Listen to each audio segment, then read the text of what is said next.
What's up, everybody? Welcome back to the Best Self Blueprint episode. I believe this will be 74. Nice. We are in it.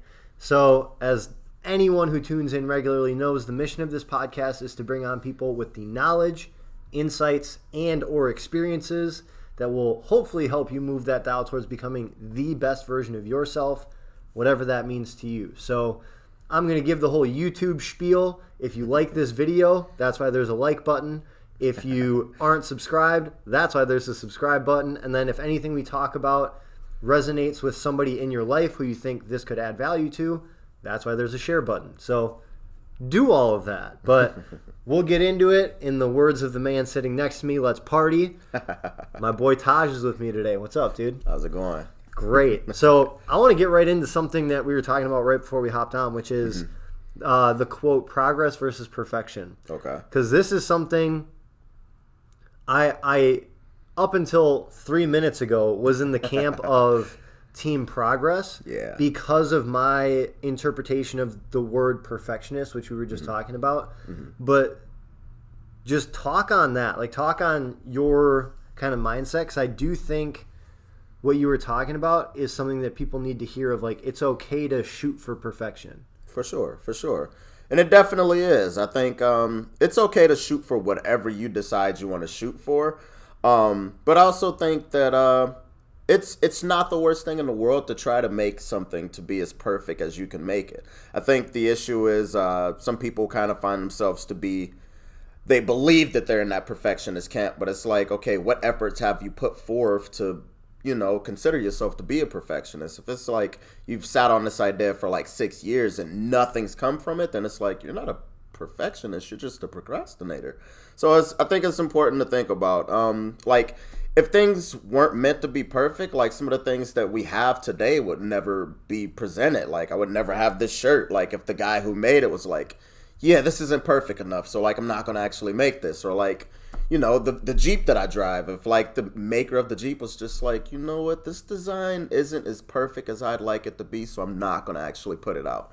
I think perfect exists, but like in my opinion, I also think it changes every day. So it's like when you wake up in the morning, you brush your teeth, you're looking in your closet, what outfit am I going to put on? You're going to put on the perfect outfit for that day. And then it's like, all right, this is the one. And then you go on about your business and it's like, okay, what are you going to eat today? I'm going to get the perfect meal for this moment.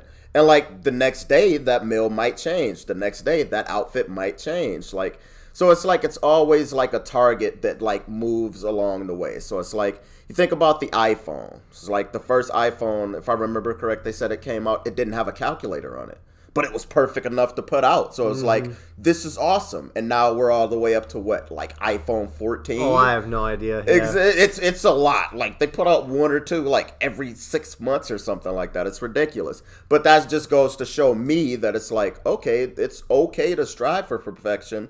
Put something out. Awesome. You did it as best as you could. Now, when you like receive feedback on it, it's like, okay, how can I make this better? Or like even in our world of like fitness, it's like, okay, I tell my clients all the time, I want you to make this as perfect as you can make it. It's not going to look like mine. It might not look like mine, but if that's your perfect effort, that's what I want. And I think, I don't. Everybody doesn't have to do it that way, but if you have it in you, you have that thought where it's like, this isn't as good as it can be, and I can make it better, then awesome, go for that. But I don't think anybody would be offended or. I mean, people get offended by anything. You say your favorite color is red, and they're like, "What's wrong with blue?" Exactly, but, dude. This is fascinating. I was just thinking about this today because I think about this concept all the time that really like freaks people out, death. And the way that I view it is I essentially have, whether I get hit by a bus in 2 hours or I live to 150 years old, I have until the end of my life to get as close to the maximum potential in this life. And it kind of makes me think it's just, I find divine timing in a lot of like conversations I have with people. Yeah. And it's funny that you brought that up because it was something I was thinking about of like, okay, if we have this like chart and there's this rectangle where you kind of fill it with different categories, and if you get 100% in every category, it fills the whole thing. For sure. But I was thinking about, well, like what does that look like? Is it like 30% fulfillment, 20% success, 50% relationships? Like, what does that look like? For sure. The more I was thinking about that, it leads to exactly what you were talking about, which is, I think that quote, and again, this is something I'm going to have to change in my little repertoire of one-liners, but instead of saying progress versus perfection, it's, okay, what is perfection and what progress can we make to get as close to that as possible? I like that, because that's exactly it, dude. It's like, to make something perfect, you have to progress towards it. And I think that's where it's like the average Joe is just like, oh, I'm a perfectionist, so like I never operated on this idea. And it's like, that's the point. There was never progress made to get to whatever that level of success, or as far as you're saying, like, say, and it could be success or perfection in whatever realm of life you see fit, whether it be within your health, within your relationships, within your fulfillment, within your job. Like, it can be in any of those, but it's like, again, progress needs to be made. And it's just like, it's like discipline. Discipline's like a muscle, and it needs to be trained often. Discipline and patience. Those are probably two of my favorite muscles that, like, I dislike training, but they need to be trained, if that makes sense. Oh, dude, that's why I do ultra stuff. So this is a very common misconception people have about me, that I run so much because I just love running. I don't like running. Like, I like running up to 3 miles.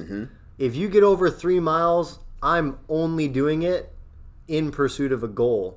But I just find, at least for me right now, the ultra space is the golden avenue for me to practice patience, because you're just sitting there looking at trees for hours while you're running, but also the discipline to not stop. Definitely. And I think that just, again, that we live in such a fast-paced world where everything, I don't necessarily agree with the word instant gratification, but like, a lot of things are, but it's very short-term, quick burst gratification. Definitely. And what you're talking about, when you, I think, almost combine like discipline and patience, you become so dangerous, because you're able to consistently show up without the emotional attachment of the outcome. For sure. And have the patience. And then I think the third thing to make that trifecta is faith in the process. Because when you show up consistently, and I've seen this with clients and with myself many, many times. If you show up and do the work and you have the patience, but you have no faith that it's going to reap the benefit that you're trying to sow, like, it makes the process really unenjoyable. For sure. And oftentimes that self-sabotage and those inner voices end up just steamrolling all the progress you make at one point or another. For sure. And I think I don't remember who said it, but they said the idea of patience, you're only patient when there's faith there. So like, what patience, in my own terms, because I can't remember exactly how they said it, but for me, patience means I know it's going to happen. We just waiting to see it happen, I think. So I agree 100% on like just finding, like, having the discipline, having the faith, and then having that patience. That trifecta right there, you can do damn near anything you see fit if you can practice those and understand that, like, it's not going to be all roses and sunshine. And it's like, when those moments come when it's not roses, it's like, you know, a shit show, for lack of a better word. It's like, to be able to have that discipline and that faith and that patience in those moments is like, that's going to make, like, once you actually achieve that goal, whatever it may be, it's going to be so worth it. It's like, at that point, like, the goal is like small, because you're like, this process, this journey has been so tremendous for me. And I think that's eventually you get to the point where you're like, okay, I'm just chasing the journey now. Like, this gets really fun. I think Jason Khalipa had a little short coffee talk, and he was talking about the types of fun that we have. So I believe it was like a type 1 and a type 2. So like type 1 is like, yeah, let's go to the fucking bar, let's get wasted, yada, yada, yada. Or let's go to like the gym and like, let's do like a boot camp, or let's just get up a nice sweat. And then there's type 2 where it's like, I have fun like doing the math, or I have fun like making sure that like this movement is perfect as I can make it. And it's like, say like my Olympic lifts, there's so many steps that go into that, and it's just like I enjoy like working on my percentages. I enjoy like trying to add 2 to 3% on those lifts each week. Like that's fun to me. And it's like even though in the moment it's like this fucking sucks. Yeah. This is hard. Then afterwards you're like, oh man, you think about it in hindsight, it was like, yo, that was actually pretty fun. Mm-hmm. So like that type 2, I'm like, that is definitely me. And it's just like, if I can find more of those people, those type 2 type of fun type of guys and girls, it's like, dude, I can help them and they can help me, and we can by 1% make the world better, I think. Dude, I've been having a few conversations around that topic in particular of, I think when you think the way both you and I do just about life, about the process, about progress and perfection, about all of those things, it's very easy, I'll say generally speaking, to feel like you're batshit crazy in the world today. For sure. Because there are so many people, and I don't think this is a bad thing. I think there are people who do their best to establish themselves in an existence that's comfortable, secure, known. And like, I have a hard time saying this because I'm so steadfast in my beliefs, but for sure. Like, you do you, right? Like, if that's what you want to do, awesome. But I find, I would say at this point, the majority of people, at least through actions, are in that boat. Yeah. And so when I'm talking to people about, like with Project Ultra, like, yeah, I want to go run 100 miles and see if we can do some good stuff for charity. People are like, why the fuck would you ever want to do that? And I'm like, I won't be able to convince you. Like, that statement leads to, there's just that very core disconnect that I just think it comes down to like how you view reality. For sure. And so I think that's really powerful, is finding your tribe. So that, going back to the conversations I've been having, I've been talking with very close friends about, I seem to be getting increasingly picky about who I invest my time in. Now, if you're my friend, you're my friend. I love you. I'll support you. Anything you need, I got you. But my time, I'm getting so picky with. For sure. And I think in part that's because when you're in training camp, you just think optimization, and you're like, all right, who's the optimal support cast for this part of the journey? But I also think it ties into what we were talking about of this idea of perfection. First of all, it's an individual thing, right? And then I think the reason it's hard, and this is kind of going back to me 20 minutes ago thinking about it versus me now, is I think my perspective on it was, because every time I get to perfect, it's an ever-changing checkpoint. It's like, that's why I always thought about it like, well, I'm not really chasing perfection. I'm chasing the progression and improvement and evolution, whatever that may lead to. But it's like, just because you'll never reach like, you'll never come face to face with it, because as soon as you get there, all of a sudden you look up and it just moved, and you're like, son of a bitch. But like, I think, I'm sorry, go for it. Well, so I was just going to wrap that up by saying, like, just because it moves, it's exactly like that Matthew McConaughey quote I was just talking about, like, that my hero is me in 10 years. 10 years later, you're going to look up and be like, fuck, he's still 10 years away. And it's the same thing with perfection, where, like you're talking about, the micro things, the little actions, the little thoughts, the little like conversations that you have can be perfect. For sure. And in that process, you can continuously and consistently hit perfection, knowing that your view of perfection is just going to keep, like, it's like whack-a-mole, and you'll never hit it. Exactly. And I think you could even almost use them interchangeably. I think, like, you could say it's progress or perfection. I think the deal with perfection is like, it scares so many people, or when you do actually have it, it's like, okay, this is where I'll be perfect, and then you actually get there, and when you get there, it moves, and then they're just like, oh my god, this is like, this isn't great, this sucks for me. But like, for some reason, the word progress is like, oh, it doesn't feel that way. It's like, okay, I've just progressed here. Oh, I just progressed there. All right, this is the next one. Progress there. So it's the exact same thing happening, but it's just a different wording, I think. So it's like, I think if you're a person that's progressing and like you're trying to make steps forward, awesome. More power to you. If you need help, I would do my best to help guide you in the right direction. If I got no fucking idea what I'm talking about, I'm going to guide you to the person who knows what to do. Yeah, and that can be tough as a coach too. Like when I was first a coach, I was so driven by ego that it was like, you're my client. I'm going to help you. Nobody else. If you're talking to another coach, tell them to go shove it where the sun don't shine. And now, like, I tell my clients, I want you to work with other coaches. Even if I feel equipped to give you all the answers, I'll try to cut through any static that may come from, like, different voices in your head. Sure.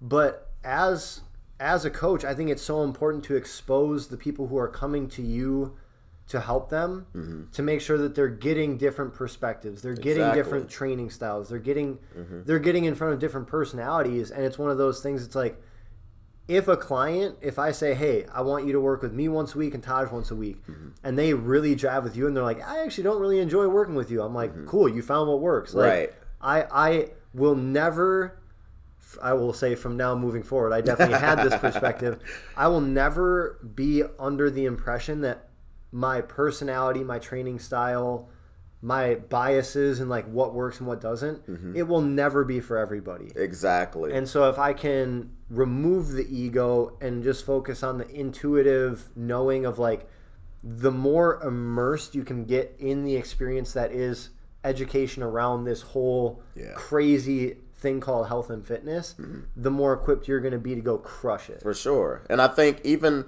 say you and I have equal parts of like knowledge that we can provide this one client.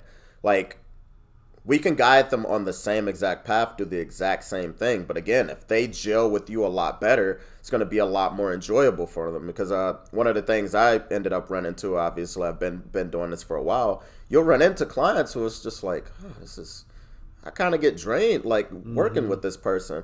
And it's like, if I feel that way, they probably feel that same way. So it's like when they get the opportunity to go forward and, like, work with someone else and they hit it off, it's like, awesome. I am really happy you found the person for you, because I wanted to provide you with the best service that I could. But, like, this person's going to provide you with the best service that they can, and the journey is going to be a lot more enjoyable because of that. And it's like the journey isn't going to be, like, enjoyable 100% of the way, but at least you and that person connect, so it's like you guys will have a lot better of a time grinding through the muck, if that makes sense. And at first, that was really hard for me to understand. It's like, okay, I'm a really good guy. Why does everybody not like me? And it's like, if you were the most perfect fucking person in the world, somebody's gonna be like, that guy sucks. That's just the way it works. You just have a like, punchable face. Exactly. That's what I don't like. Exactly. It's like if you watch like you've ever watched like any movies or like any TV shows. Like one of the more recent ones for me, I stopped watching it because she stresses me out that much. Is Grey's Anatomy. It's a great show. Like the show is awesome, but Meredith Grey rubs me the wrong way. Like it is. And I'm like if I saw her in real life, I feel like I would still have that distaste for her because of a character she portrayed. But it's like, I don't know why she makes me feel so strongly, but like, I probably shouldn't feel this way about this person who I might never meet. But I think, yeah, dude, it's just like, if this person's energy doesn't match your energy, you don't have to stick with that person. Like, you can... I wouldn't necessarily say go, like, fire that person. It's just like, oh, this is my girlfriend. Oh, you're fired. I'm going to get a new girlfriend now. But it's like, you do it in a decent way where it's like, okay, I can provide you with decent services, but someone can do this better than I can. Yeah. And I like, it's a really, really hard conversation to have. But when you do, it's just like, oh, man, that weight just falls off your shoulder. And then it's just like the next person comes in and it's just like, where have you been all my life? This is awesome. Yeah, that's kind of what I was talking about with the divine timing. I think there's also, like, the more in tune you are with that stuff and when you're in alignment with a person, a place, a situation, whatever, there's also that flip side of, like, you very quickly pick up on, like, they're a great human being. Yeah. Same thing again. Like, I love them. I care about them. but there's just that undeniable energetic disconnect. Exactly. You're just not my person. Exactly. You're someone's person, but you're not my person. And like when you find your person, you're gonna be like, you'll like in the midst where like that this little space where it's like I don't know where I am, because it's like, okay, you're on my side here, and then your person is on that side. But like in between this space where it's like I don't know what's happening here, that's the scary part where nobody wants to be. It's just like if you've been in a relationship with a girl for, say you've been in a relationship for 6 years, and then the relationship goes sour. It's just like, oh my God, I kind of want to leave this relationship, but I don't want to be alone. It's like, well, you have to go through this low point, this small portion here, to get to that better person or that better environment, whatever that situation may be. And like that's such a scary little area to be in, but it's worth it once you get past that. Yeah, dude. I mean, that is one of the most powerful things one can do, is get very comfortable in solitude. And I think that's something I'm very grateful that, like, first of all, I've been single for a while, so that definitely helps in that. But for sure. Like, just, and that's something I have no issue, like, I call it like taking myself on a date or taking myself on a play date or like going and doing those things. I think if you don't feel comfortable, like I love going to the movies. I can go to a movie by myself. I can go out and eat by myself. I can go do these things by myself. And I think a big component of that is I like the company I'm with. Exactly. I like the voice going on. And I think if people, I think this would be like a powerful thing to practice. Whether it's like you go home and just sit in silence, or like go to a park and just sit there, or go to a movie or go to dinner by yourself. And if you feel really uncomfortable, there's something there to investigate and like work on. For sure. And I think that again, like there's I kind of hate to say it like it, but it's like there's going to be some people where it's like a person's for lack of a better word, a cog in the wheel. Where it's like this person doesn't want to accomplish like the things that you aspire to. It's like for me, I was talking to my girlfriend about this. It was like at some point I'm going to work for myself. Like that's just inevitable. Like this is why I've always had a problem with authority. Like I would always get somewhere and I'd start to do well, and then I would start to outgrow wherever I was. And it's like there's no fault of anybody's. It's just what I was meant to be. I've always dreamed of more.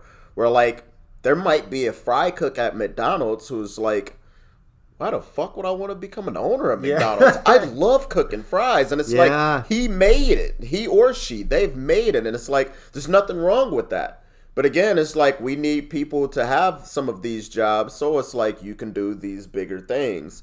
And that's one of the hardest things I've had to accept in life, because like if I meet that fry cook, I'm like, bro, what's up? What are we doing? Like you could be doing so much better than this. But it's like, everybody doesn't want to do better than whatever the case is. Like, there's some people, like, I'm also learning that there's some people who just want to see the world burn. Like, I can't fix everybody that comes across my path, and everybody that comes across my path might not want to be fixed. But there are going to be a few who come across where they're like, I like what you're doing. I think I can help you in this way, and I think you can provide value for me in this way. But, yeah, dude, it's learning how to like separate those two, and learning how to like hold my tongue when like somebody's like they bring forth an idea that I might not agree with, or they're like, okay, I want to go about doing this way, but it's like I feel like that's not an honest way to do it, but I'm like, this isn't my time or space to like tell you that. Yeah, dude, I actually had like, and this is going to paint me in a bad light, as it should. I had a really, like, there are just those moments where you fuck up so bad that you're like, man, I will never do that again. Yes. So I was having a conversation with someone very close to me, and this was when I feel like there's a bell curve that comes with self-development where you first start and you have that white belt mentality, and it's almost like a reverse bell curve because you dip down. So like you start out and you're like, man, I have so much to learn, and then you hit this stride where you're like, I'm doing all the right things. Yeah. I'm the shit. Look at you pawn, like all of those things. And I remember having a conversation because this is when I was like, I was coaching people, mostly just doing fitness stuff at that time. Mm-hmm. But I was like a fitness coach. I was, reading all the self-development books and doing all the stuff. And I was having a conversation again with someone very close to me who loved their job, and they worked in like making food. Mm-hmm. I'm going to try to keep it general just so I don't like call anyone out, but I'm sure if they're listening, they remember this. Yeah. And I was having a conversation with them one night, and I just remember like the whole time I was looking at him, and this was when my ego was so flared up. Yeah. And I said something along the lines of like, how can you be happy? You make food. Like that is your contribution to society. And looking back at that, like just it like twists my gut because before that conversation, I remember having so many conversations with this person about their work, and like it lights them up and they are passionate about it. Yep. And who am I, or who is anybody when someone is fulfilled and enjoying their time and like in alignment with the life they want to live, to judge that person because it doesn't fit your credentials in your head. And so like hopefully the reason I share that is like if that is you, if you're someone who judges other people based on your lens, based on what you're living through and going through, like try to adopt some type of practice where you're implementing open-mindedness and realizing that nobody on this planet sees life through the lens that you do. People will have like crossovers and similarities and things like that. And those are the people you vibe with. But like, dude, that will forever, just every time I think about that, I'm like, wow, I was a dick, dude. And it's funny you say that because I felt like I've had a very similar occurrence. So it's like, now it's got me to thinking, it's like maybe our type of people where it's like, overly ambitious, overly dedicated, what I like to call it. Like overly dedicated folks, where it's like we all have this conversation with someone. And we also come to this realization like later down the line, just how you were saying before, where like, I believe you said like your idol is like you 10 years from now. It's like 10 years from that incident, you're like, oh, I should not have said that. And like it'll be the most random times too. Like I would just be driving here on the way to work and it's just like, I don't remember why I did that 10 years ago, dude. Like, oh, that was terrible. But I think you had to have that conversation with them to get to the lesson where it's like, if you're fulfilled in what you are doing, it does not matter what you're doing. Like it is not my place, my time or place to be like, you should do better than this. Cause like they're doing what they think is great work. And it's like, as long as you're doing what you think is great work and you're satisfied, you're fulfilled in it, awesome. Now, if you come to me and you're like, I am not fulfilled in what I got going on, I want to do more, then it's like, okay, now we're talking. Now we're on the, now we can do business. Yeah. Well, it's funny you bring that up because, again, I have grown very much. So just to kind of like tie a neat little bow on that whole bell curve thing, I think there's a dangerous trap that comes from self-development, right? So you start, you're like, oh my gosh, this is crazy. I'm learning so much.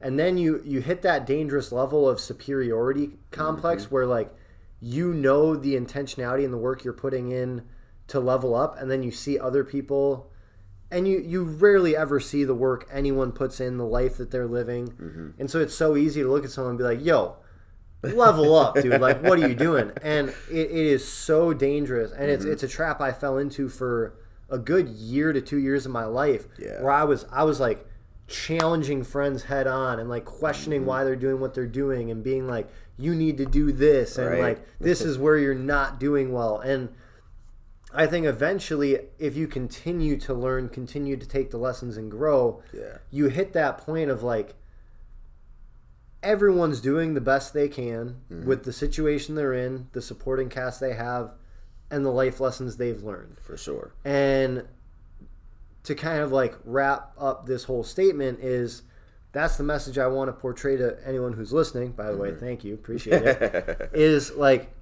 the best thing I believe at this point that one can do with their life is find out what authentically lights them up and be relentless in their pursuit of doing that thing. Exactly. And if you hit the point where it's like, okay, that lit me up for about 2 years and now I don't really care, cool. What's the next thing? Exactly. And although there is, I think that's where it kind of meshes together of like, don't just quit because it gets difficult. Don't just quit because of that. But I think if you really feel that energetic pull of like, this is no longer for me, then yeah, get out, get uncomfortable, and go find what's next. Exactly. Authenticity will prevail. I think to be authentic, like, you're going to get to where you got to get to. And, like, it's definitely going to change. Just, like, I think that's why, that's one of, like, the most important parts in, like, relationships, I think. Because it's like, okay, you get into a relationship, whether it be business, pleasure, etc. Like, that relationship's strong. 2 weeks. 3 weeks, 4 weeks, 5 weeks, 6 weeks, 6 months. All right. 6 months goes by. It's like, okay, we're starting to do the same thing. All right. We got to figure something out because this is only going to last us for so long. Like, eventually it starts to get to the point where it's going downhill because we're doing the same thing. So it's like, okay, we have to make sure we stay on top of this. We have to continue to challenge each other. We have to continue to grow because, like, that's the same thing you'd expect for, like, a relationship with your job, a relationship with your parents, a relationship with your siblings, with your romantic partner, whatever the case may be. It's like things are always growing, things are always changing, and it's like with those happening, you always want to make sure that you're challenging yourself, you're still challenging them, like you're still making sure that person is growing. It's like at the end of the day, my dad always taught me, leave it better than you found it. So it's like, something's wrong with it, awesome. Do one thing to fix it. Like, you don't have to completely overhaul the whole thing if you don't have the energy for it.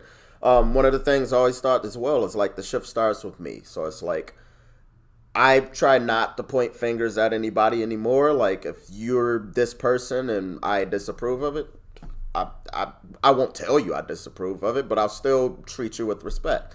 So, like, if you see a shopping cart, like, out of the shopping rack, put that one cart back where it needs to be. If you got the energy to do all of them, awesome, go for it. But it's like, if I can do one thing to leave things better, it's like, awesome. I've done my job. I've made the world a better place by doing this one small thing. And it's like, if you could do it even better by, like, showing the next person how to do that. So one of the things I'll have, like, clients do, it's like, when you put the weights back, make sure the numbers are facing up and it's even. All right? Don't half-ass it. All right? That's something I'm very big on. It's like, even if you don't have the energy to, like, leave it better than you found it, don't fuck it up worse than it already is. Like, that's like, you're definitely not one of my people if that's how you go about things. Because again, like, some people want to see the world crash and burn. That's why we have prisons. That's why we have serial killers. And I mean, so one of the things I find interesting about that is, and I'd be curious to see how you feel about it. You know, a serial killer thinks he's doing the right thing. He thinks he's, like, doing the world a service in whatever twisted way he or she is going about it. So what's it's, I feel like it's a bit controversial. It's like, what makes that person a bad person, and what makes me think the thoughts that I think? Yeah, so I like to say a lot of things I have a dualistic thought process on, and that's one of them. Yeah. So within the confines of the human experience, I view that as there is kind of a standard social norm that murking somebody is not a good thing. Right. Like, that is a bad... We can usually all agree, right, if I just slit your throat right now, bad thing. Not a good thing. Right. And so... as humans, we have this morality, we have laws, we have social norms, we have a lot of these confines that we live within that we just, like, automatically filter a situation through. Yeah. Like, that is good, that is bad. Yep. I think if we're talking spiritually speaking, this will get into a lot of my spiritual beliefs about kind of the universe, God, how everything is set up, is I believe anything that has consciousness is essentially God, the universe. I believe that's where kind of, like, rubber meets the road of spirituality and physicality. But I think whatever God is, and I don't have any answer for what that is. It could be a fucking, like, lizard living in the sky. But so in the context of that, where you remove morality, you remove all of these things, I think every conscious thing is God trying to experience itself fully. For sure. And that's why we have saints, we have moms, we have like all of the best amazing things, and that's why we have rapists, serial killers, people who, I don't know, I was trying to come up with something funny. But I'm like, this is not a time to throw a joke down, so I stopped myself. But I think that's why we have such that like spectrum of action and like action, words, emotions, feelings, all of the situations, like whatever it is I believe that is God pushing the limits of like experiencing itself as this universal entity, whatever. Definitely. And so that's where I have a hard time. Like, I will still, like, whether I'm trying to or not, like, I'll have snap judgments. I'll have labels on something as like, oh, water is good. Yeah. Binge drinking is usually bad. Like, I'll have my labels on things, but usually if I can just create that little bit of separation enough, it's just kind of that monk practice of like nothing is good or bad, and you don't know what will come of it. So it's like, there are so many things like a person like snaps their leg stepping off the curb. That's bad. But then because of that, they stopped and didn't get hit by a bus that's coming through. Right. That's good. And so, like, there's so many, like, transition points that flow from good to bad. For sure. Now, so in the human experience, I'm going to say, I don't stand behind serial killers, personally. Right. I don't advocate for them. I just want to, make sure that's on record. But we're not saying it's okay for you to become a serial killer. Exactly. But at the same time, like, there just is no replacing the individual's experience. Like, no matter how hard you try, like, you can empathize with people, you can criticize people, but you can never see it how they see it. Yep. And so because of that, it's like, that's why I say, like ideally don't harm people, don't kill people, don't leave the shopping cart out in the middle of the road. Right. Don't be that person, but like, to me, it's like, you do you. Like, you want to be an artist, you want to be a musician, you want to be an engineer, you want to be a doctor, you want to stay at home and scam people and eat potato chips in your mom's basement. Like, if that truly is what you believe is the best thing for your experience, in the grand scheme of things, I'm like, you know what? Do you. You do you. And if it really conflicts, like, because that's the one thing I am very steadfast in, like, who I want to be, what I want out of life. And I believe in the greater good. I believe in pursuing all of those things. But really, when someone gets my attention is if you're directly preventing me from living my authenticity and doing all that. For sure. Then I'll be like, hey, why don't you just move over here a little bit? And so that's a very long-winded answer, but I think there's the whole morality lens of it, where it's like people just equate killing to bad, and like I would argue that's probably a good thing. It's just curious to me. It's just like, we think that, like, how did we get so lucky? Like, it's one of those things you think about, because it's like, what, like, I think, like, well, we all know evil truly exists, and I think if you consider yourself a person that wants to be good or wants to do good, I think it's there to keep you aware, and it's like, it's there for you to stay on top of your toes. It's like, because I mean, evil exists in all of us. Like, there's more, like, so right now for both of us, it'd be like 80-20. It's like, I do as good as much as I can, but like, there's sometimes like I have a bad thought where it's like, not necessarily thinking about, oh, I should go fucking murder somebody, but it's just like, like you have these thoughts, like, and it doesn't necessarily even have to be like considered like the most heinous, bogus thought ever. It might just be like a lustful thought. Like, you see a woman, you're like, oh man, like you don't need to go further than that. But it's like we all have that, and it's like just how you have like those snap judgments, you have those snap like thoughts, where it's like, man, like the intrusive thoughts come, and it's just like, I wonder why this happens. But it's up to you to stay on top of that. And I think what happens in some of those people is just like, when they came into the world, they might not have been in a great situation, or maybe something flipped, like some switch got flipped, where it was like, say when you're born, you're 100% pure, and like things that you encounter start to tip those scales a little bit, and their scales got tipped a little upside down, and things were like, yeah, so we're evil now, so like let's act accordingly.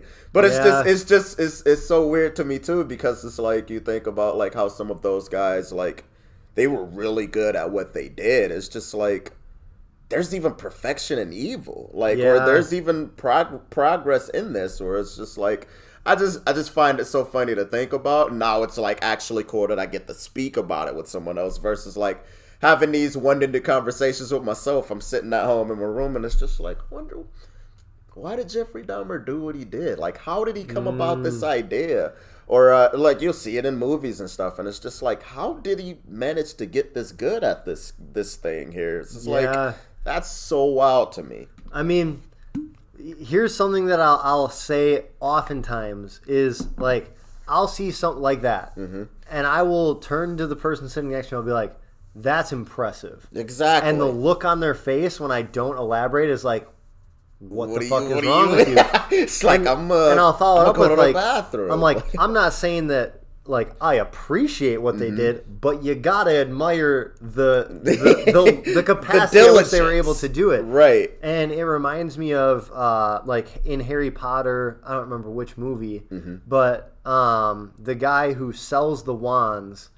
And yes, I'm a Harry Potter fan, but I'm going to get roasted for not knowing the guy's name. The guy who sells the wands was talking to Harry about Voldemort, who, like, do you know Harry Potter well enough to know Voldemort's not a great dude? Voldemort is. So he's talking to Harry about him. He's like, you can't deny he was a truly great wizard.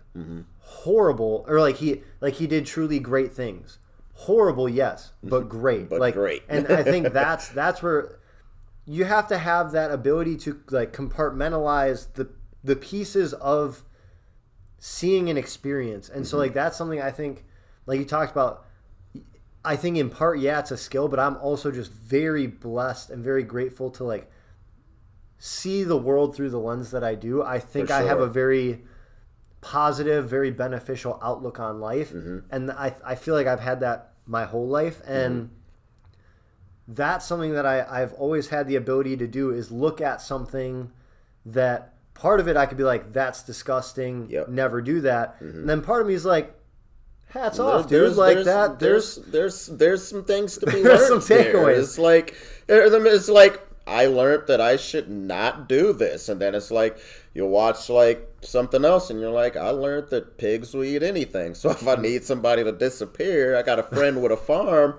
We can get rid of you. we can do some work here. We can make something happen. Not saying that I would, not saying that I won't, but yeah. So it's just funny to think about. Just the yin and the yang of it. It's like the evil and like the good, just kind of doing this tango in life. And I think it's it's our job to stay aware of it. I think, and it's like with us having like this positive, wanting to win energy, wanting to do better, and wanting to help others energy. I think what happens is, again, it's like you ever see any of the videos where they're like, this is how God made this, and it's just like a bowl and they're just pouring cups in it, and it's just like there's the good cup and then there's the bad cup, and eventually as you're going through these things in life, sometimes you're like, okay, I'm going to take some out of this one and put it over there, and then I'm going to put some more in this one.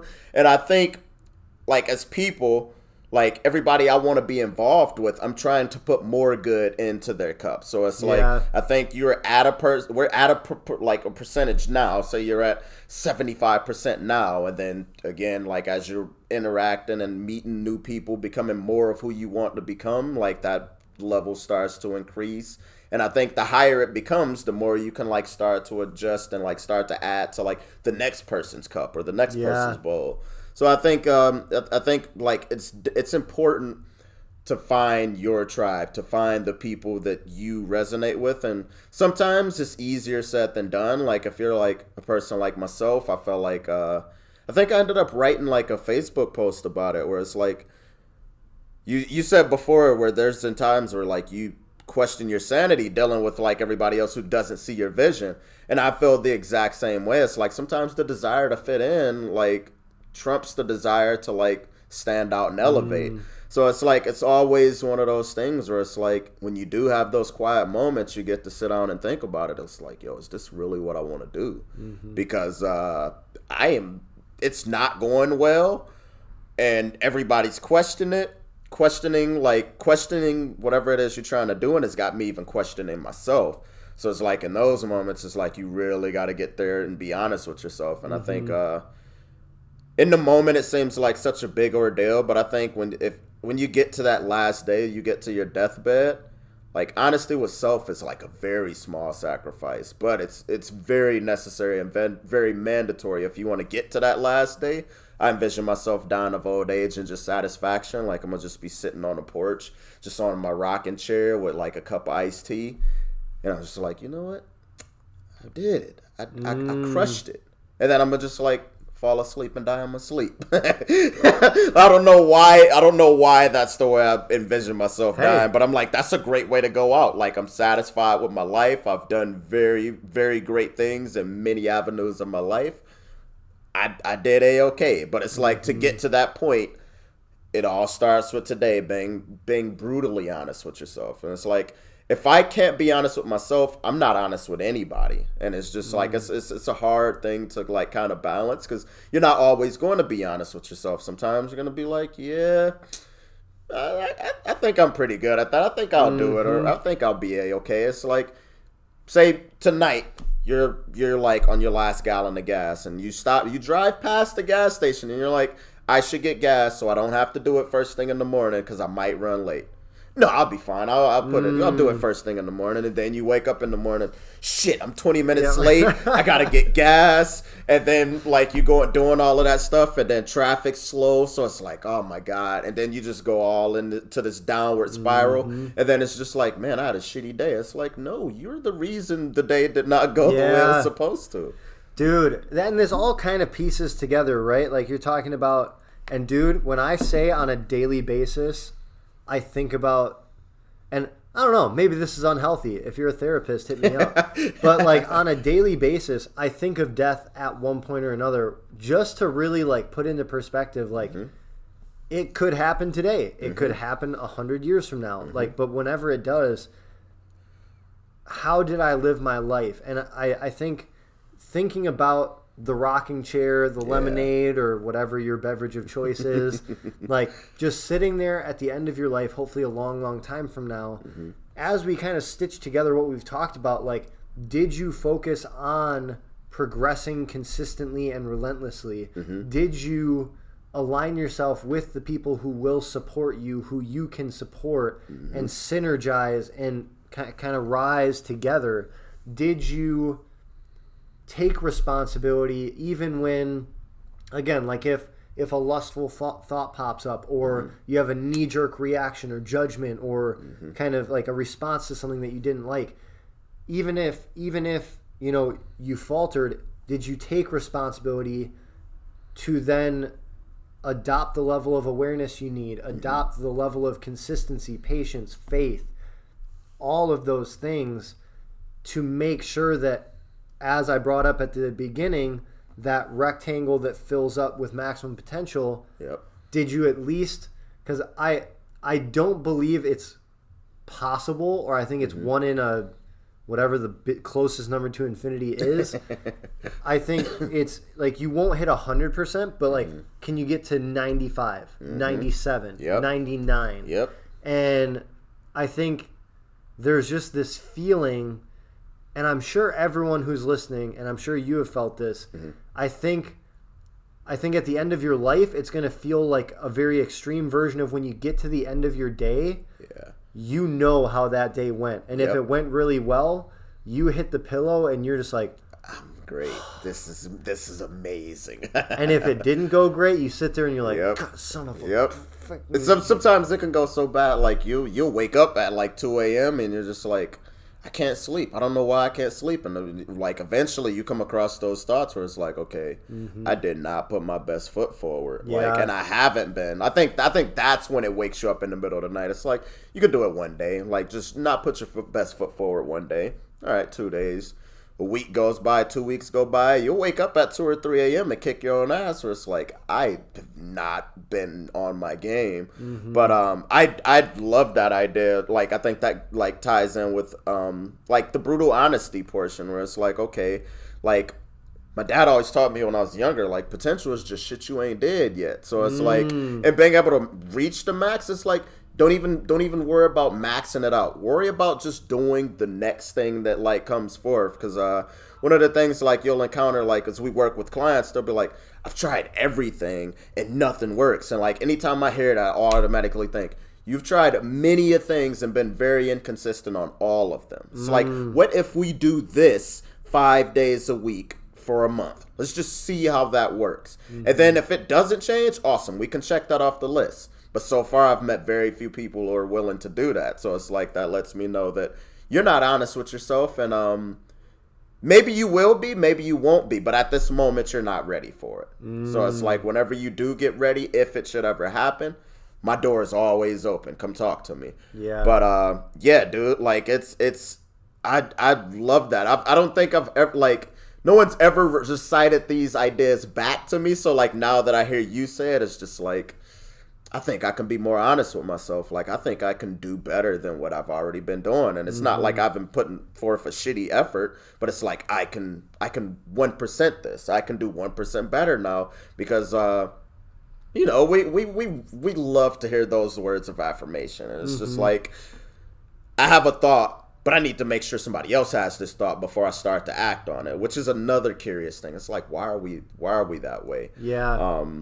So I have an answer to that. Nice. I think it's like we talked about, like flexing the muscle of discipline, flexing the muscle of patience. Yeah. I think flexing the muscle of independent action and independent critical thinking. I was just about to say the shirt I got for my brother for Christmas, but I'll tell you off camera. But I think you'll appreciate it. And Ryan, you're gonna know as soon if you look back at this. But you're a lucky dude. It involves independent thought, right? And I really do believe, like, dude, if I listen to other people, there is a 0.0% chance that I'd be doing Project Ultra. Yep. Like the number of people who have even done Ironmans, and I told them I want to do 5 triathlons in 5 days, looked me in the depths of my soul and told me I was fucking psycho and there's no way that I could do that. And then on top of that, I'm like, well, 3 months earlier, I want to do a 100-mile run. And then people were really like, you're an idiot. And I'm like, I know, but I'm still going to try. Exactly. And I think it's the ability to...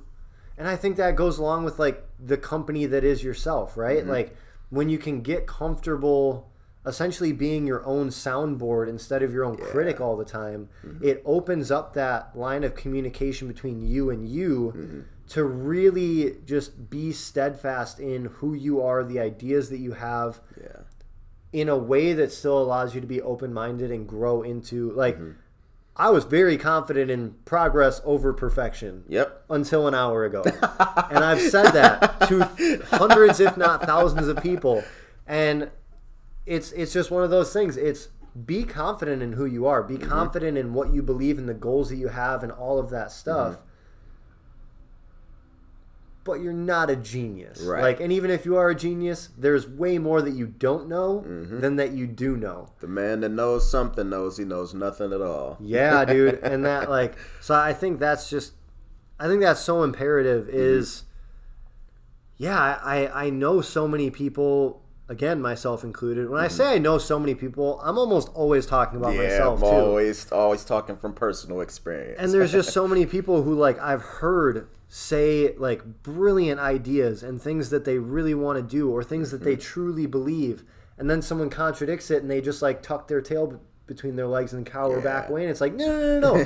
You were good. You were, like, you had something going there. You're on like, the right track. Dude, you saying that, like, it brought me to an idea that a few friends have been talking to me about. Like, everybody says I have all of these, like, just great sayings, and they're like, you should make a shirt called like shirt company. It's like we'll call them Tajh bombs, and they'll just be full of your like quotes and stuff. And I'm just like, at first, like I would say, it was like, yeah, that's a good idea. It's a great idea, but it was just like, but now I'm thinking about it, like, I think you can do this, dude. Mm-hmm. But yeah, it's just like you were saying, like just having that confidence in yourself. Like Kobe Bryant was like, confidence is nothing but preparation. So it's like, I think we get to that point because it's like, I haven't done any of the things I said I was going to do. So like, my confidence is down here. But it's like, okay, you set out to do something, you make that effort, the confidence rises. You set out to do something, that confidence rises. And it gets to a certain point where it's like,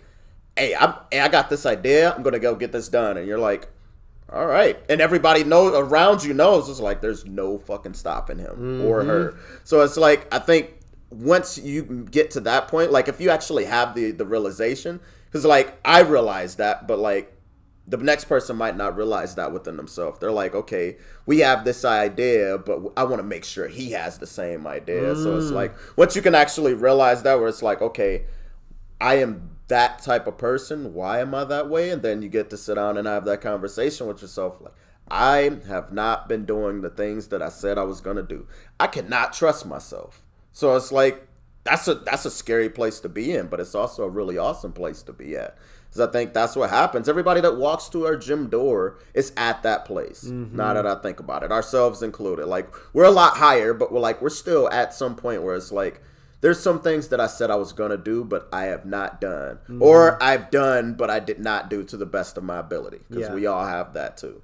But again, it's just like certain days, like I always say, just try to be 1% better. So like if we're doing 5 sets of 10 bench press at 50 pounds with 50-pound dumbbells, awesome. You did all 5 sets of 10. The next time you come back, just try to do one more. Just try to do 1 set of 11. That's progress. Like chances are you'll do more than 1 set, but it's like just make the small adjustments because there are going to be days where you don't feel like it.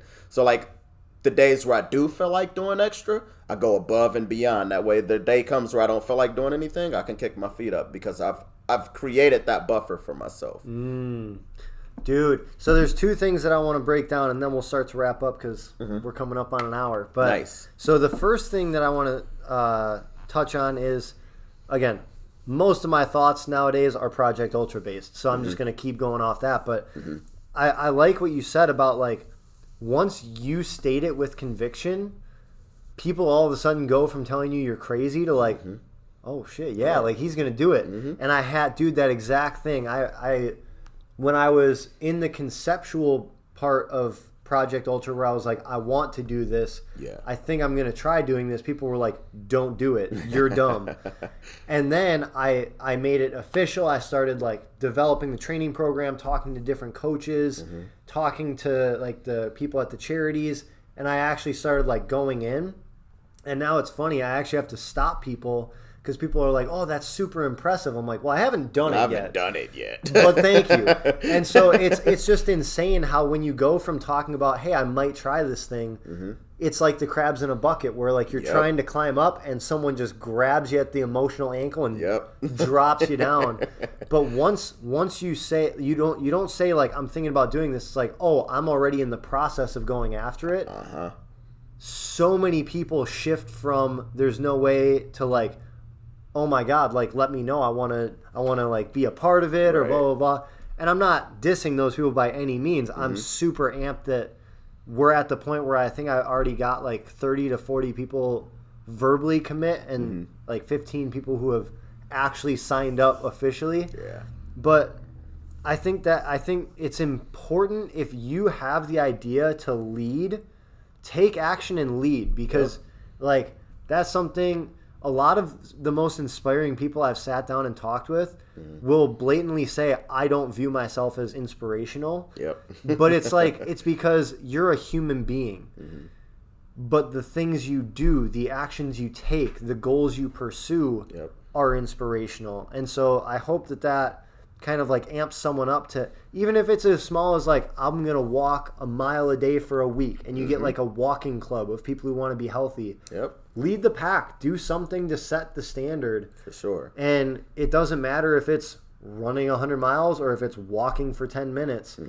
or if it's something in a completely different space. We're just both health coaches, so that's what you're going to get. Like, and I think especially nowadays, it's important to lead the pack and just be an example. You don't have to have a crazy following. You don't have to be an influencer. You don't have to be a CEO. Just be a human being that's trying to influence the energy. Yep. I agree 100%. And I wonder if you've ever thought about it. I was just thinking about it as you were saying, like, you're going into it, like, once those things get done. Like, could you imagine, like, the freedom that discipline will, like, provide you? Like, I was just thinking about that. It's like we do all of these acts to, like, build discipline, or you doing an act to, like, decrease discipline. I guess you can be disciplined in laziness. I think that's a thing. But yeah, dude, it's like the more disciplined you can become, like, people gravitate to you. There are going to be people who gravitate to you. They might be the people you want. They might not be the people you want. But chances are, like, if you do all the things that you need to do for yourself, you will find your tribe. You will find your people. But again, I think it all starts at, like, just that brutal honesty with self. It's like, start being honest with yourself on one thing. Like, just start the smallest. Make it so small that it'd be impossible for you to fail. It's just like, nobody wakes up in the morning and forgets to brush their teeth. Unless you did something and, like, I can't even say that. It's like you running an hour late. You're still going to brush your teeth. It's just like, if you wake up one day and didn't brush your teeth, like, halfway through the day, you're like, something is wrong. What is happening here? I'm missing something. Something's missing. You make it that easy. It's just like when you put your shoes on. Well, I usually don't tie mine unless I'm, like, going to trade. But, like, you put your shoes on, you tie them up every single time. You don't even think about it. Like, you've gotten to the point where it's autopilot. Like, if you can get some, like, disciplinary actions to be happening for you like that, one after the other, where it's like, okay, this is just what I do. This is just the thing I do. Eventually, it gets to the point where it's like, being great is effortless. Yeah, chasing effortless. So I totally forgot to say the second thing, because I said I want to unpack two things. The second thing is, normalize doing things just because you want to do it. Yeah. I think nowadays it's so easy to fall in the trap of, like, oh, I want to, like, shoot hoops. All right, let's, like, start up a league and, like, go do all this. It's like, dude, get a dang basketball, find a circle, and throw it through it. Like, and I think when it comes to a lot of the stuff that we're talking about, like with the T-shirt designs that you're talking about, I don't think you're planning on starting, like, a multi-billion-dollar international clothes company. Nope. You just like these phrases and want people to wear them. And so, like, and they brought it up. They were like, dude, I would totally rock this if you made this. And I'm like, all right, that's a good idea. Yeah, and I think that's just something I have. The way that I've always viewed this is, I have the things that I take very seriously, which allows me to do a lot of other things and not take it seriously at all. Exactly. I've put my seriousness in these baskets. So if I'm, like, rock climbing, or if I'm at the MMA gym, or if I'm playing sports with friends, I don't give a fuck if I, like, obviously there's the competitiveness that can come out. Right. But more or less, like, I'm there to have fun, to learn, to just be present. And I think normalizing that on the flip side of, like, grit, grind, serious, like, I think just, like, allow yourself, find the things to take very seriously and be relentless about, but find those things that, like, you just enjoy doing for the act of doing it, and don't feel the need to put that pressure on yourself. For sure. Everybody's balance is going to be different. Your balance is your balance. Your balance might not look like my balance. But again, once you find those things you enjoy, you'll be better off. Like, I like to play Call of Duty. Although I'm very competitive at it, like, we lose, I might be a little upset, but I'm gonna stay on and we're gonna play again. And, like, the next weekend, my god buddies hit me up, yo, you hopping on? I'm already on, getting warmed up. It's like, you know, find those things that, like, set you on fire, and then find those things that, like, cool you down. Those things that you do that, like, you lose track of time doing. Like, I lose track of time playing Call of Duty. I'm like, I gotta be off at midnight, and we'll play to 3 a.m. And I'm just like, well, Guess we'll sleep tomorrow. Right. Exactly. I'm going to be groggy for the day, but we'll get it done. But it's like that gives me the energy to recharge and like go at the things that I take seriously to be able to take those things seriously, but like with a newfound fervor because I was able to like decompress and relax and adjust, you know, and sometimes you might find that it helps a lot with problem solving too, because it's like, you can't solve this problem when you're doing that thing. It's just like, all right, I'm trying to overcome a cash flow situation while I'm playing Call of Duty. It's like, no, I'm fully immersed in it. I don't know what time it is. My phone is not ringing. If it is, I can't hear it. I got my headphones on. And then after that, it's like, you can talk to me about anything. I just got done playing Call of Duty with the boys. I am happy.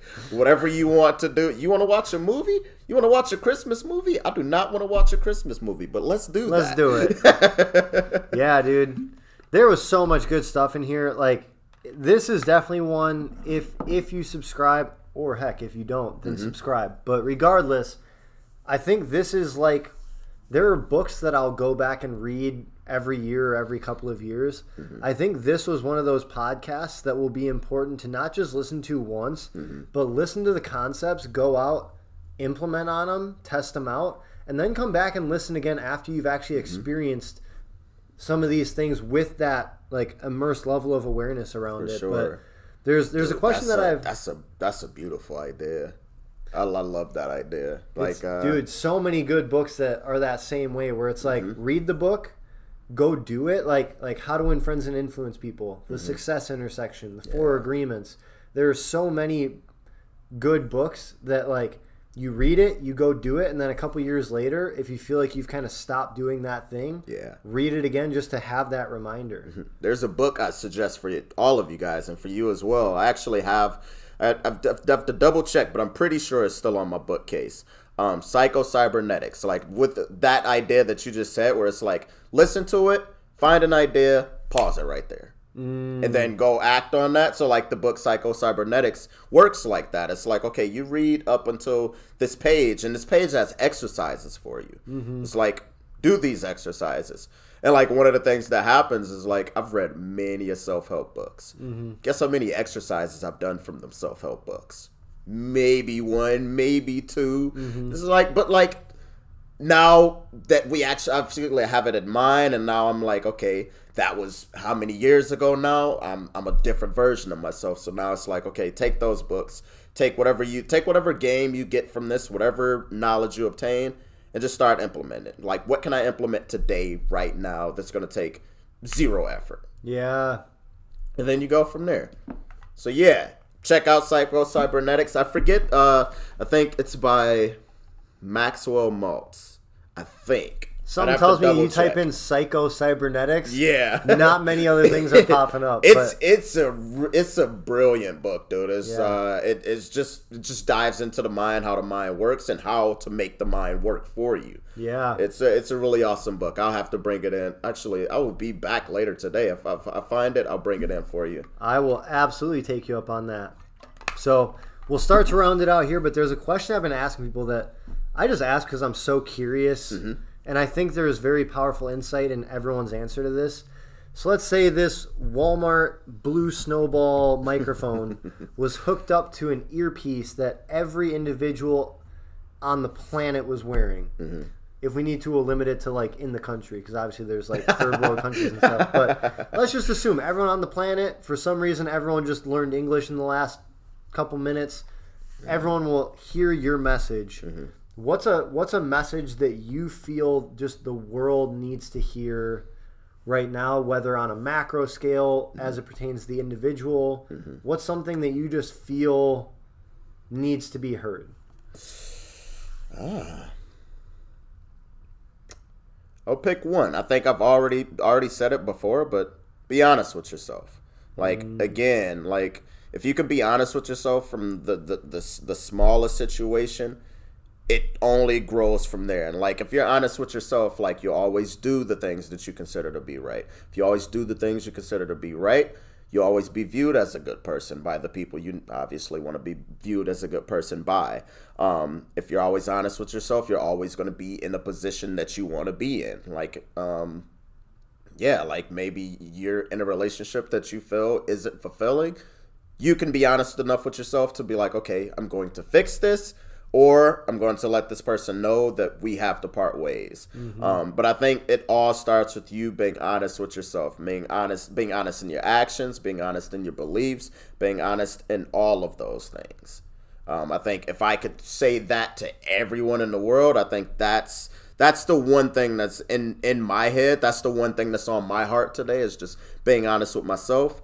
And I think it's a very small idea, but it can have a profound effect on your life if you actually implement it.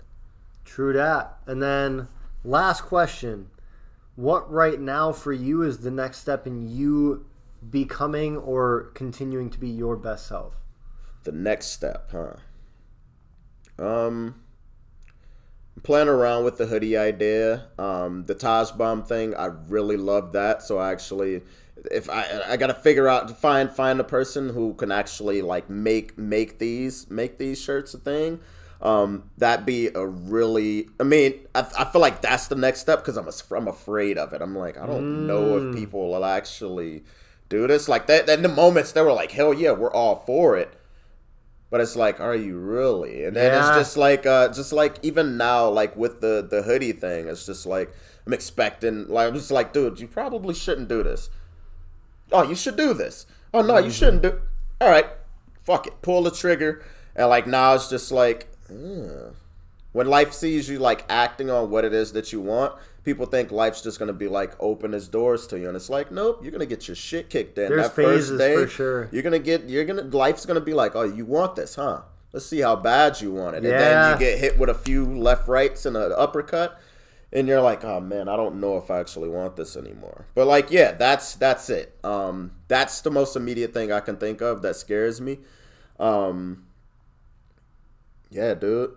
I think that's about it. I'm sure there's some other things, but that's what I can think of off the top of my head. All right. So actually, now I gotta commit to it, and now I gotta actually make it happen, because I've spoken it. Next time you come on here, which I'm hoping we can go around too, we'll both be wearing one of the shirts. Okay, that's actually I love that. All right. That's gonna hold me accountable. So if y'all see me and I don't have a Tajh bomb shirt on, you can call me a shitty guy. Yeah, let us, you just in the comments, that dude fucking sucks. I want to see it just get spammed. What bullshit shirt is that? What kind of shirt is this? He's a liar. He's a con artist. All right, man. Well, I got to say, I appreciate you coming on here. I appreciate you for having me. Like, I know we were talking about beforehand, you're like, who am I to come on here? I'll tell you this right now, almost every episode, there is that like imposter syndrome of like, for sure, why do people care? But like at the end of the day, it's what I was kind of talking with you about before we hopped on, of like, I think it's less about the person and more just about like the message that comes from passionate, authentic conversation. And that's what's so cool about this podcast is, I don't edit it partially because I'm lazy, but also because like there's something to be said about just like the raw, real, unfiltered conversations that people have as it pertains to just like big ideas and like things that we see. And so I appreciate you coming on. I appreciate you throwing down, asking questions, giving answers. Appreciate it. So thanks for having me. We'll be ready for round 2 soon. For those of you who tuned in, especially if you made it to this point, thank you. Much appreciated. I will throw Tajh's social media in the comments. Thank you. Definitely give him a follow. He is an inspiration on there as well. Like, comment, subscribe, share, all the YouTube stuff, and we will catch you next time. Peace.